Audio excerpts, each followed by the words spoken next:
जय गुरु जी। संगत जी, सत्संग सुनते हैं गुरु महाराज का।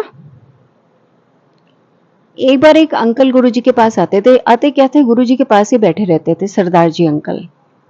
उनको बुलाकर गुरु जी ने कहा, जरा मेरी पीठ पे कान लगा। तो उन्होंने कान लगाया तो ऐसा लगा जैसे ओंकार की ध्वनि चल रही थी। ऐसा लगा जैसे अंदर कोई कैसेट चल रही है। फिर गुरु जी ने उनको बोला, मेरे सिर पे भी सुन। सिर पे भी सुना, वहां भी वो जो एक ओंकार का मंत्र है वो चल रहा था। देन उनकी जो आंटी थी उनको भी बुलाया, उनको भी ऐसे सुनाया। तो आंटी जी ने भी देखा कि एक ओंकार का मंत्र चल रहा है। तो गुरुजी को बताया उन्होंने कि गुरुजी, एक ओंकार सतनाम कर्तापूर्वक वाला चल रहा है आपके अंदर। तो गुरुजी ने कहा कि ये 24 घंटे मेरे अंदर चलता है।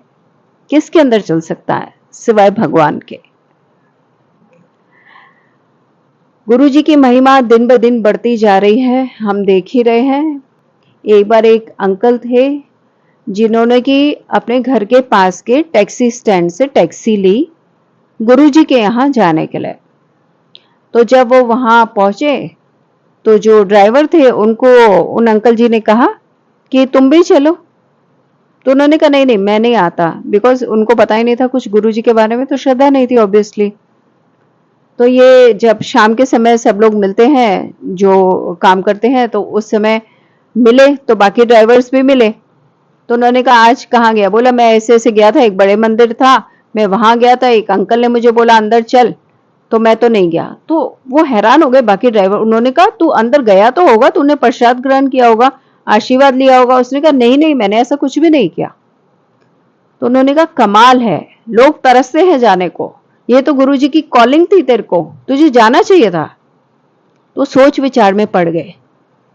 तो अगली बार जब फिर से उसी टैक्सी स्टैंड से अंकल ने बड़े मंदिर के लिए टैक्सी बुक करी तो ये ड्राइवर साहब भी साथ में अंदर गए और उन्होंने बड़ी श्रद्धा से प्रसाद भी ग्रहण किया, हाथ भी जोड़े और पूरी श्रद्धा दी और चाय प्रसाद भी लिया। इनको बहुत अच्छा लगा, बहुत अच्छी फीलिंग हुई।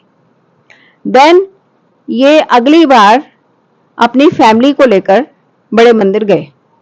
अब फैमिली में इनकी एक जो बेटी थी छोटी 10 साल की, उसको सालों से जब से वो पैदा हुई अल्सर था, मुंह के अंदर जाता ही नहीं था वो अल्सर। लेकिन वहां पर प्रसाद खाया, जल प्रसाद पिया, लंगर प्रसाद खाया, चाय प्रसाद पिया, तो हैरान हो गए घर आके कि बेटी का तो अल्सर ही गायब हो गया बिल्कुल ही। तो ये जब सपने में रात को सोए तो सपने में इनको गुरुजी महाराज ने दर्शन दिए और गुरुजी ने कहा मांग क्या चाहिए तुझे, बोल।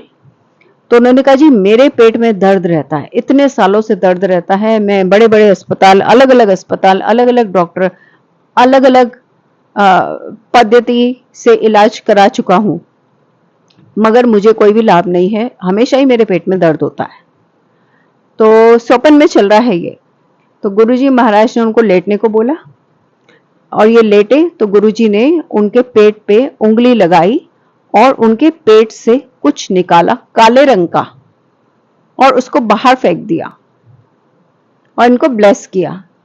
देन ये ड्राइवर साहब को उस दिन के बाद से कभी भी पेट में दर्द नहीं हुआ। तो इसीलिए कहा जाता है ध्यान से खाएं, किसके हाथ का खाएं, कैसे खाएं।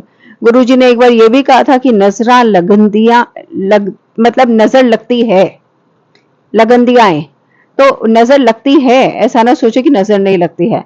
बाकी के वहमों के लिए मना किया कि जैसे कोई बोला कि बिल्ली रास्ता काट गई थी गुरुजी इसलिए मैं देर से आया, तो गुरुजी महाराज ने कहा कि बिल्ली बड़ी या तुम्हारा गुरु बड़ा। तो इस प्रकार से हमें कहीं भी खाने में भी ध्यान रखना है। अनदर थिंग, गुरुजी महाराज की इन पे इतनी कृपा हुई कि इनकी फैमिली में जो भी कष्ट था वो खत्म हो गया और इनके दिन बदल भी गए। तो गुरुजी के लिए सब एक समान है, क्या अमीर क्या गरीब।